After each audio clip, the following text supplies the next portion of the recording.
Hi, in this lesson, you're going to look at program structure and basic output. As is traditional computer science, our first program will print Hello World to the screen. There are many strange terms in this program, so let's take a look line by line to help break them down. If you've ever seen another programming language, you may know that sometimes we need to include different libraries in our program.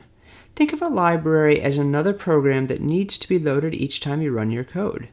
The more that we include, the longer it might take for your program to compile or build. So in this case, we're telling the computer to include the I/O stream in our code. These are the commands for input and output.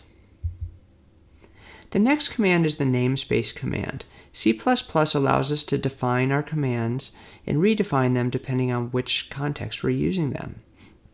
So when we use a command like cout, we need to tell it that we're using the cout from the standard library.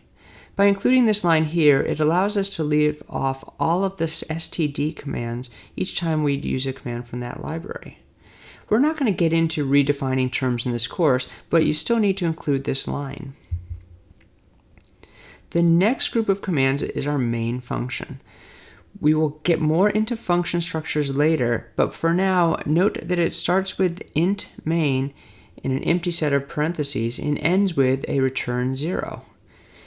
We use curly brackets to enclose our program. Finally, we get to our program. Notice that the line in red, it reads like cout hello world. Cout followed by two angled brackets to the left shows that we are streaming or sending our statement to the console output. In this case, we are sending the words hello world to the console. Notice that hello world is inside quotes. This is called a string literal, but more on that in our upcoming lessons. Let's take a look at the cout command, which stands for console output.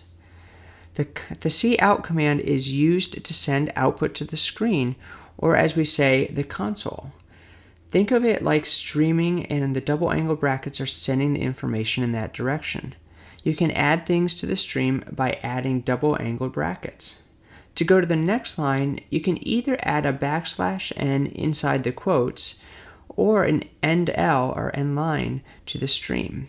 In this course, we will usually use the end L.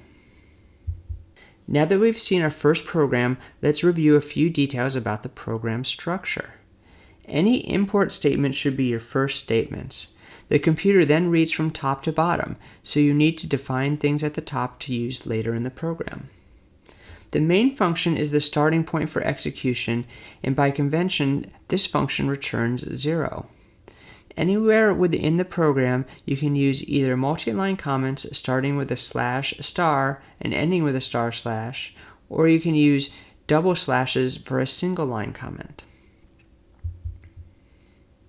So again, comments can go anywhere in your program. Your program reads from top to bottom, and our functions and variables are not part of the class. Let's talk a little about the util or utility library in CodeHS. This is a specific library to CodeHS, and you will use it to help simplify many common tasks, including the import I/O stream and the std namespace line.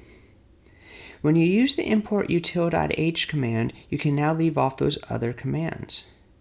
The util library does several other things that we'll explain as we get to them, but if you ever want to see the details of the library, you can find it under the docs section in the editor. So let's code and see how this works in action. Let's take a look at our first program. So again, if we don't use the namespace command, we have to actually put std in front of everything. So if we run this program, we see that that works. But by adding that namespace command, we can now actually get rid of using std in front of things there, and we run and we still get the same result. Now this is our hello world using our basic program structure, but as we talked about, we're going to use this util.h command or library. Once we import that library, we don't need the namespace and we don't need the I/O command. So again, I can run that and you'll see that we get the same thing. So go ahead and play around with these examples.